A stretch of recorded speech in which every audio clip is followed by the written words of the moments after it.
Profesyen perguruan merupakan di antara kerjaya yang mulia dalam mendidik anak bangsa supaya menjadi model insan yang cemerlang.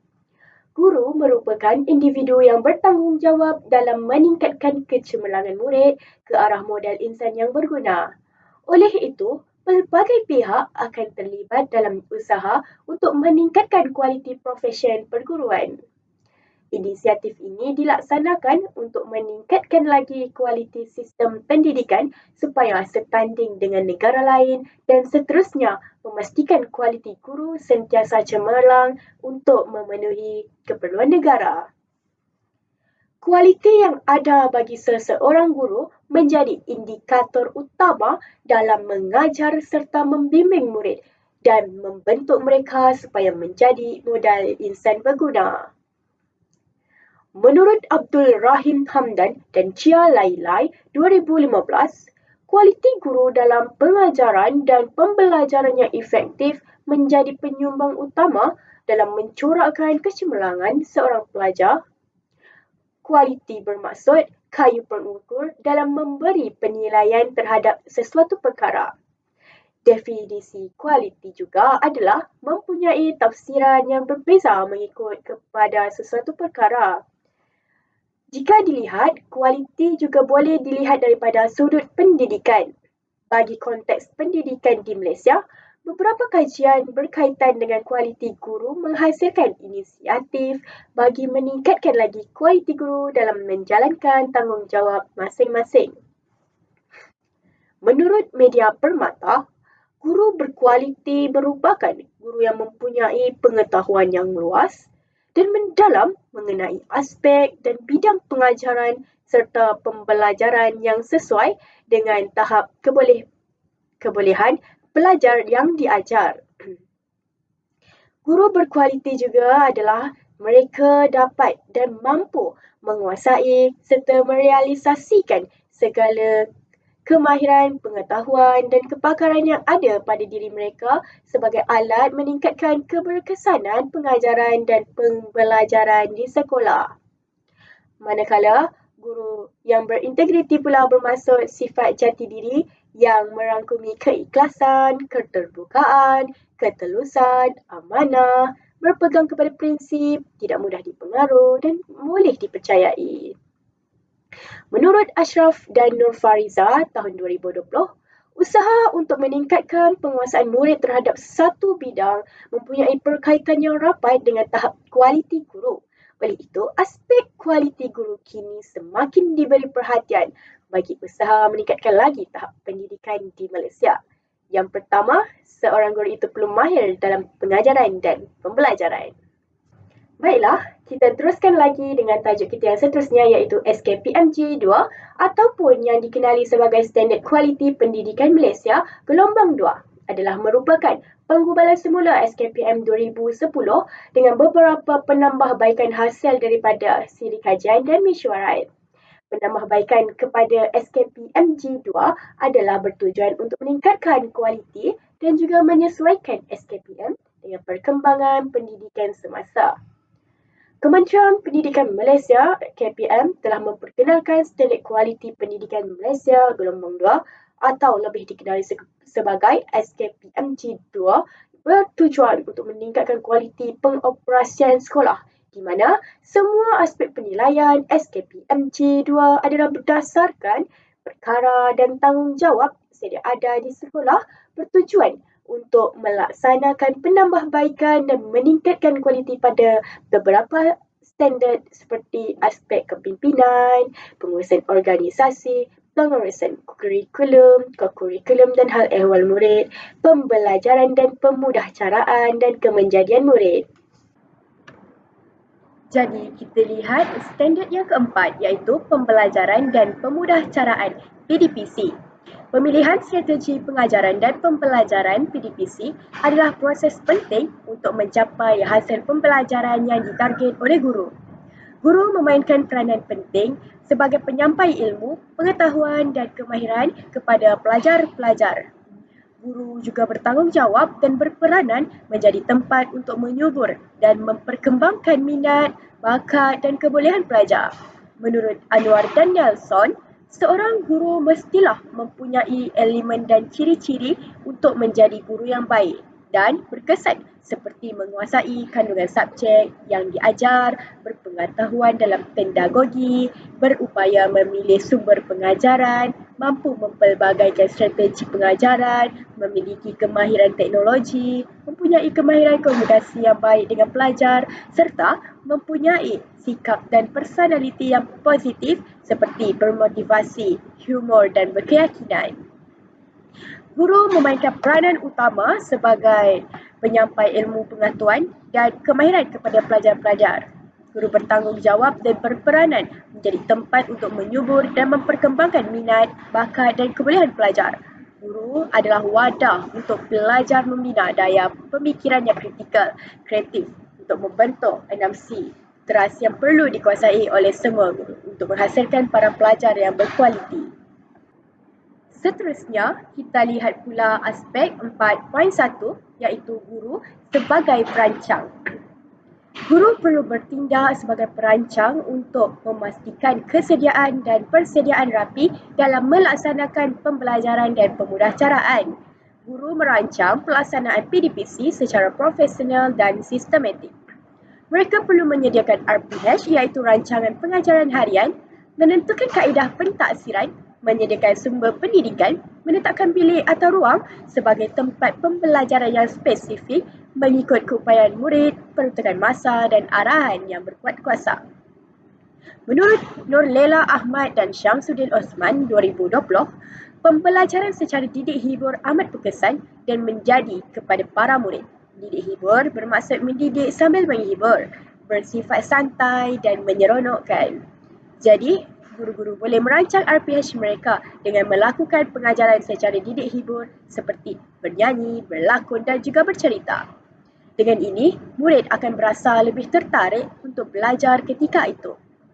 Pemilihan strategi pengajaran dan pembelajaran PDPC adalah proses penting untuk mencapai hasil pembelajaran yang ditarget oleh guru.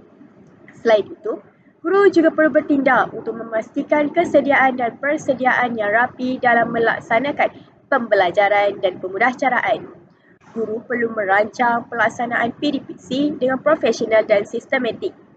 Contohnya, guru-guru perlu menyediakan rancangan pengajaran harian atau dikenali sebagai RPH yang mengandungi maklumat seperti objektif, cara bagaimana hendak mencapai objektif iaitu aktiviti dan kenyataan sejauh mana objektif itu tercapai. Selain itu, guru perlu menentukan kaedah pentaksiran, menyediakan sumber pendidikan seperti MBM dan BBM, menetapkan bilik atau ruang sebagai tempat pembelajaran yang spesifik, mengikut keupayaan murid, peruntukan masa dan arahan yang berkuat kuasa. Guru perlu merancang cara untuk mereka menyampaikan ilmu dengan cara yang tersusun dan menarik agar ilmu yang disampaikan akan diterima dan difahami oleh murid. Melalui perancangan pengajaran yang secara terancang ini, sudah tentu guru dapat melahirkan murid-murid yang berprestasi tinggi dan memperoleh keputusan yang cemerlang, bukan sahaja dalam negara, malah di peringkat antarabangsa. Melalui usaha guru dengan menjalankan tugas dengan teratur, telah menjadikan pencapaian yang membanggakan pada negara. Sistem tersebut dapat meningkatkan prestasi murid dengan lebih cepat dan mampu mengekalkan momentum secara berterusan. Rajah berikut merupakan senarai sekolah yang mempunyai keputusan pelajar yang cemerlang. Hal ini membuktikan bahawa guru yang menjalankan PDPC dengan berkesan dapat melahirkan murid yang berpengetahuan selari dengan aspirasi murid yang memastikan setiap murid mencapai potensi yang sepenuhnya. Menggunakan pelbagai kaedah semasa proses pengajaran sama ada di dalam atau di luar kelas bilik darjah dapat menggalakkan murid untuk mencari penyelesaian terhadap permasalahan dan seterusnya membuat keputusan berpandukan logik dan data. Seterusnya, 4.2 iaitu guru sebagai pengawal.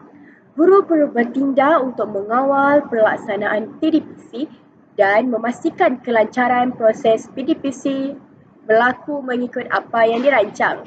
Sebagai pengawal, guru juga perlu mengelola isi pelajaran dan mematuhi peruntukan masa serta memberi peluang kepada penyertaan aktif murid dengan menepati objektif pelajaran dengan mengikut keupayaan murid secara berterusan ketika menjalankan PDPC.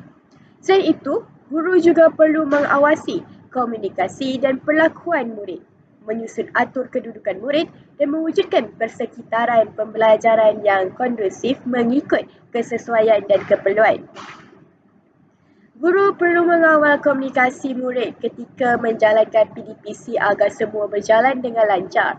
Lebih-lebih lagi, jika kelas mereka mempunyai pelajar yang pelbagai kaum seperti kaum Melayu, Cina dan India. Dengan cara pengawasan ini, aspirasi murid iaitu identiti nasional dapat dipupuk kerana murid belajar memahami perbezaan dan bertolak ansur untuk menerima dan menghormati orang lain serta mempunyai semangat kekitaan. Identiti nasional ini adalah berkait dengan asas kesetiaan dan patriotisme kepada cita-cita negara yang luhur serta berkait rapat dengan jati diri sebagai warga negara Malaysia di mana usaha dan pengorbanan dilakukan dengan bijaksana demi kesejahteraan negara. Sebagai seorang guru, kualiti yang perlu ada dalam diri mengikut Standard Kualiti Pendidikan Malaysia Gelombang 2 SKPMG 2 Standard keempat iaitu pembelajaran dan pemudahcaraan PDPC. Seterusnya, aspek 4.3 Guru sebagai pembimbing. Tugas guru ialah membimbing secara profesional dan terancang dengan memberi tunjuk ajar atau panduan dalam menguasai isi pelajaran atau kemahiran, menyelesaikan masalah mengikut keperluan dan keupayaan murid dengan betul, tepat, secara berhemah dan bersungguh-sungguh. Sebagai seorang pembimbing, kualiti guru mempunyai impak yang besar terhadap pencapaian aspirasi pendidikan negara dan aspirasi murid. Berikut adalah hubungan rapat antara kualiti guru sebagai pembimbing dengan kedua-dua aspek tersebut. Yang pertama, aspirasi pendidikan negara. Seorang guru yang berkualiti sebagai pembimbing memahami sepenuhnya matlamat dan dasar-dasar pendidikan negara. Mereka menggunakan pengetahuan ini untuk membimbing pelajar dalam mencapai standard dan objektif pendidikan negara. Guru pembimbing yang berkualiti menyediakan bimbingan yang sesuai untuk meningkatkan prestasi akademik, memperkukuhkan kemahiran dan memperkembangkan sikap yang positif terhadap pembelajaran yang semuanya adalah elemen penting dalam mencapai aspirasi pendidikan negara. Guru juga berperanan dalam memupuk semangat kebangsaan, nilai murni dan keterampilan kebangsaan yang menjadi sebahagian daripada aspirasi pendidikan negara. Seterusnya, aspirasi murid.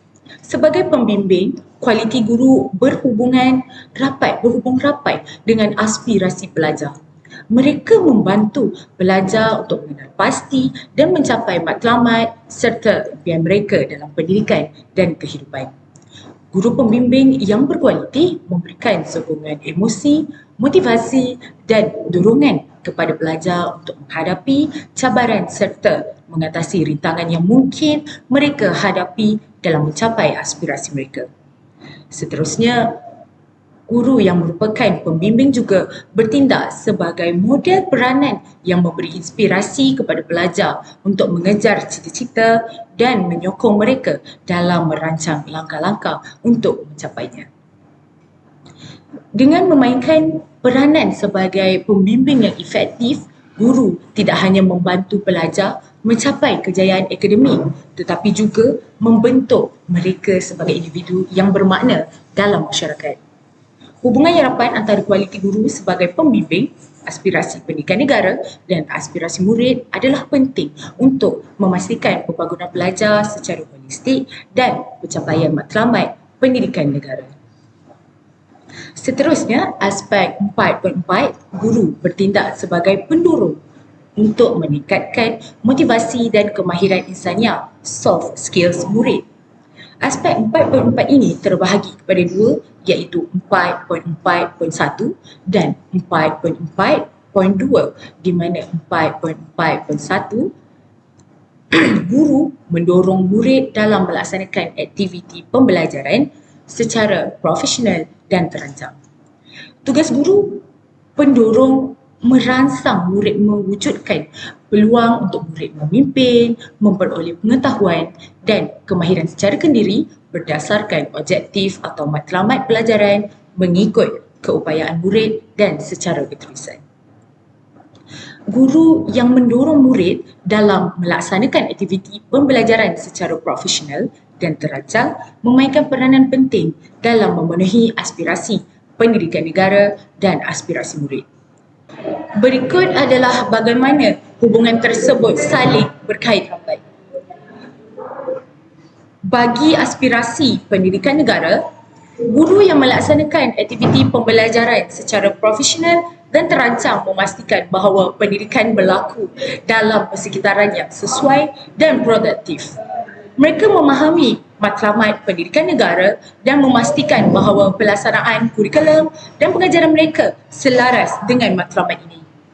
Dengan merancang aktiviti pembelajaran yang bermakna dan relevan, guru memastikan bahawa pelajar memperoleh pengetahuan, kemahiran dan nilai yang diperlukan untuk menjadi warga negara yang bertanggungjawab dan berdaya saing.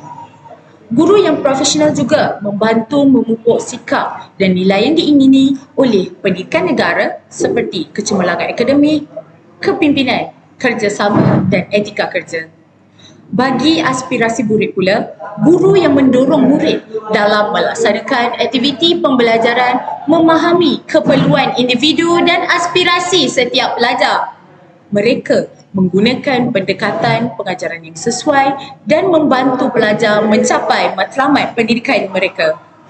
Dengan memberikan sokongan, dorongan dan pembimbingan yang diperlukan, guru membantu pelajar mengenal pasti dan mencapai impian dan aspirasi mereka dalam pendidikan dan kehidupan.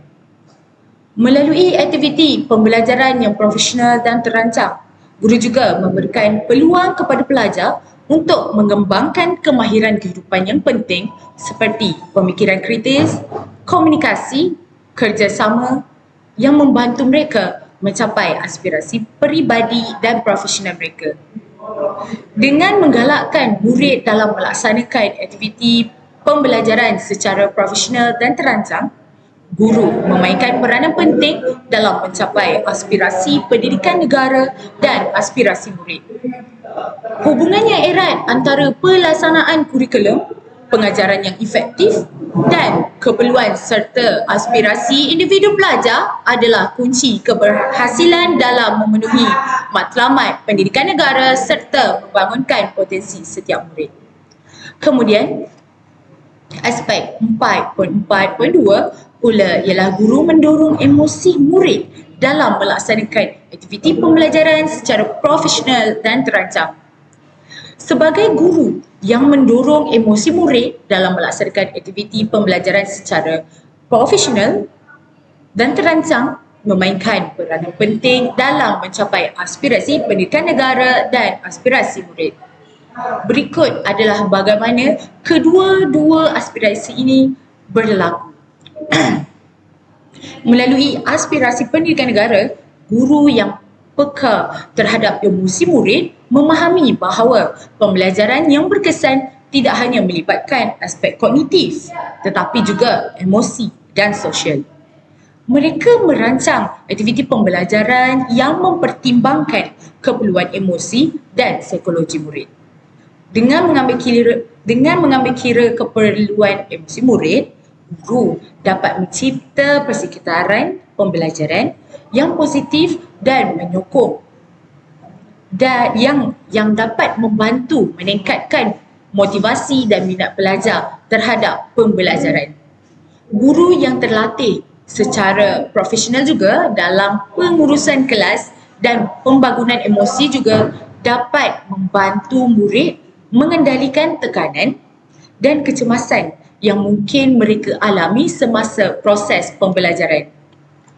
Bagi aspirasi murid pula, guru yang mendorong emosi murid membantu mereka rasa dihargai diterima dan didengar dalam persekitaran pembelajaran. Hal ini meningkatkan kepercayaan diri dan kesejahteraan emosi murid yang merupakan asas penting bagi pencapaian aspirasi mereka. Dengan membangunkan hubungan yang positif dan empati dengan murid, guru dapat memahami aspirasi, impian dan keperluan individu setiap murid secara lebih baik. Ini membolehkan guru untuk memberikan sokongan yang bersepadu dan sesuai untuk membantu murid mencapai matlamat mereka. Dengan memerhatikan emosi murid dalam pelaksanaan aktiviti pembelajaran, guru membantu mencipta pengalaman pembelajaran yang bermakna dan memberdayakan untuk murid. Ini tidak hanya memperkukuh hubungan antara guru dan juga murid, tetapi juga membantu mencapai aspirasi pendidikan negara dengan meningkatkan prestasi akademik dan pengalaman pembelajaran yang positif bagi setiap murid. Jadi kualiti guru itu sememangnya mempengaruhi proses pengajaran dan pembelajaran bagi mencapai aspirasi pendidikan. Yang mana kriteria guru itu sebagai penilai sendiri merupakan kualiti guru itu untuk memudahkan lagi proses pengajaran dan pembelajaran. Jadi sebagaimana yang kita lihat dalam standard kualiti pendidikan Malaysia gelombang kedua iaitu SKPMG2, dalam standard 4.5 iaitu guru sebagai penilai. Yang mana penilai bermakna seseorang itu perlu pakar dalam sesuatu bidang tersebut untuk menilai orang lain. Contohnya sekiranya guru tersebut mengajar bahasa Melayu, jadi guru tersebut perlu mahir dalam bidang tersebut agar dia dapat menilai murid-murid dengan penilaian yang terbaik. Jadi di sini penilaian memainkan peranan besar dalam pendidikan yang mana ia amat berkaitan dengan mekanisme prosedur dan alat ukur yang khusus bagi membantu dalam membentuk nilai penghakiman status pendidikan atau pencapaian pelajar. Yang mana sekarang pencapaian pelajar boleh dibagikan kepada pencapaian memberi markah secara sistematik, secara bernombor, dan juga penilaian secara PBD, itu pentafsiran bilik darjah.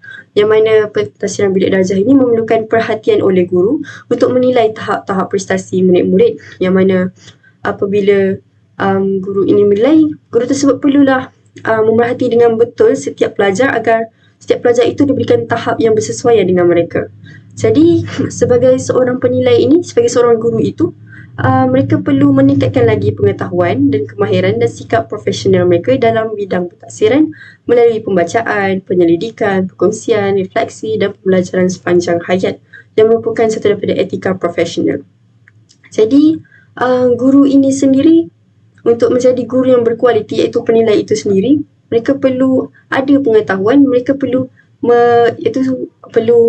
belajar sepanjang masa yang mana mereka perlu membuat kajian, penyelidikan agar apabila ia akan memudahkan lagi urusan masa hadapan.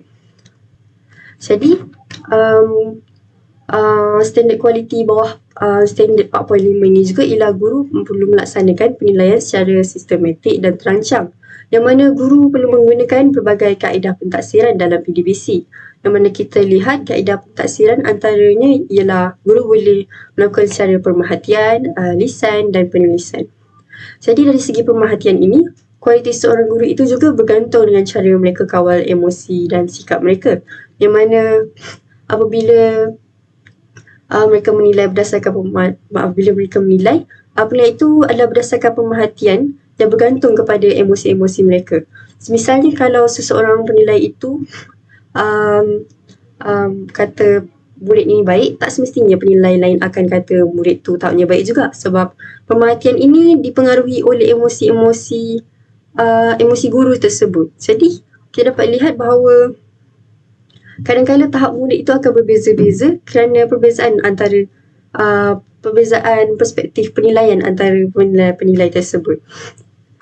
Jadi antara masalah ataupun isu yang berlaku dan peranan guru dalam mengatasi masalah penilaian ini ialah seperti yang kita lihat ketika dunia menghadapi pandemik COVID-19, iaitu sistem pendidikan negara perlu mewujudkan lagi satu mekanisme baru dalam kaedah pentafsiran PKPR apabila sekolah ditutup.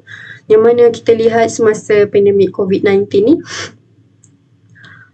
murid-murid tidak dapat datang ke sekolah kerana akibat daripada perintah berkurung yang ditentukan oleh kerajaan, murid-murid tidak dapat merasai pembelajaran secara bersemuka dan guru pun tak boleh nak menilai murid secara bersemuka. Jadi masalah di sini, guru sebenarnya perlu kena rancang alternatif untuk gantikan peperiksaan bertulis, yang mana pentaksiran alternatif tersebut kita boleh kepada bahagikan, iaitu pentaksiran kognitif, prestasi dan portfolio. Jadi ketika isu tersebut berlaku, iaitu masa pandemik COVID-19 tersebut, guru masih boleh menilai prestasi murid dengan melalui pentaksiran portfolio elektronik. Contohnya membuat kuis dalam talian, permainan dan aktiviti soal jawab semasa kelas dalam talian. Jadi walaupun guru tak dapat menilai murid secara bersemuka, penilaian itu masih berlaku walaupun secara elektronik, yang mana kuis-kuis tersebut mempunyai tahap-tahap sendiri dan guru masih boleh menilai murid-murid. Jadi kriteria guru sebagai penilai ini, iaitu kualiti guru itu sendiri sebagai penilai ini, boleh dikaitkan dengan aspirasi pendidikan, yang mana equity untuk semua murid. Kerana negara menyediakan sistem pendidikan yang sama dan terbaik kepada setiap kanak-kanak tanpa mengira latar belakang sosioekonomi selaras dengan falsafah pendidikan kebangsaan. Jadi di sini kita dapat lihat bahawa guru itu perlu memberi pendidikan yang sama kepada setiap murid kanak-kanak tanpa kira taraf sosial ekonomi mereka. Jadi pada sini kita dapat lihat guru perlu memastikan setiap murid itu menerima pendidikan yang sama. Contohnya antara sekolah luar bandar juga perlu dapat kelebihan yang sama dengan sekolah yang dalam bandar. Jadi tak ada perbezaan. Begitu juga dengan murid-murid yang datang dari latar belakang agama dan bangsa yang berbeza. Di sini guru tidak boleh berbelah bagi.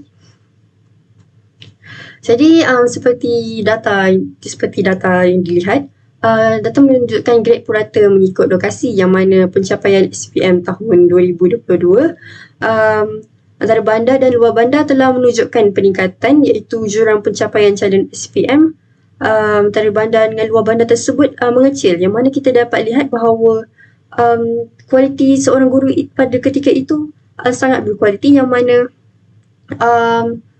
penilaian itu mempengaruhi pencapaian murid. Jadi guru-guru perlulah menilai dengan bagus. Jadi agar dapat merapatkan lagi jurang-jurang antara perbezaan taraf ini. Jadi seterusnya, aspirasi ini juga dapat dikaitkan lagi dengan aspirasi murid, yang mana di bawah identiti nasional. Jadi sebagai rakyat Malaysia, kita tidak sepatutnya mempunyai perasaan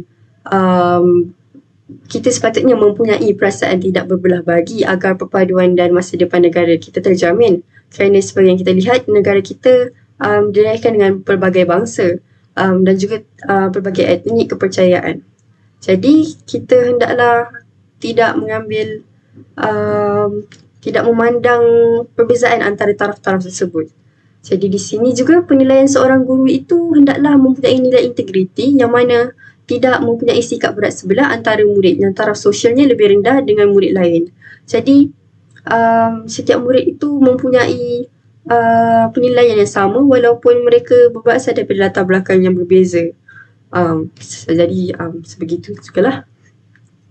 Seterusnya, standard guru sebagai penilai ini juga dapat dikaitkan lagi dengan Anjakan 11, yang mana Anjakan 11 menyatakan bahawa kita dapat meningkatkan ketulusan untuk kebertanggungjawaban awam secara langsung, yang mana sebagai seorang pejabat awam, penilaian guru terhadap murid mesti jujur, telus dan bertanggungjawab. Guru juga tak sepatutnya mengambil rasuah dari pihak lain, yang mana kita perlu rahsiakan, kita ada kerahsiaan kita sebagai tanggungjawab sebagai penjawat awam. Contohnya ibu bapa yang ingin memberi rasuah kepada guru agar meningkatkan lagi prestasi anak mereka, sepatutnya kita tidak boleh berbuat sebagai guru tak boleh buat begitu, kerana kita ada tanggungjawab. Jadi sebagai seorang guru, kita hendaklah gunakan kriteria yang jelas dan konsisten serta memberi markah atau grade yang adil dan tepat. Pemerhatian dan penilaian seorang guru itu sangat penting. Sekian, terima kasih.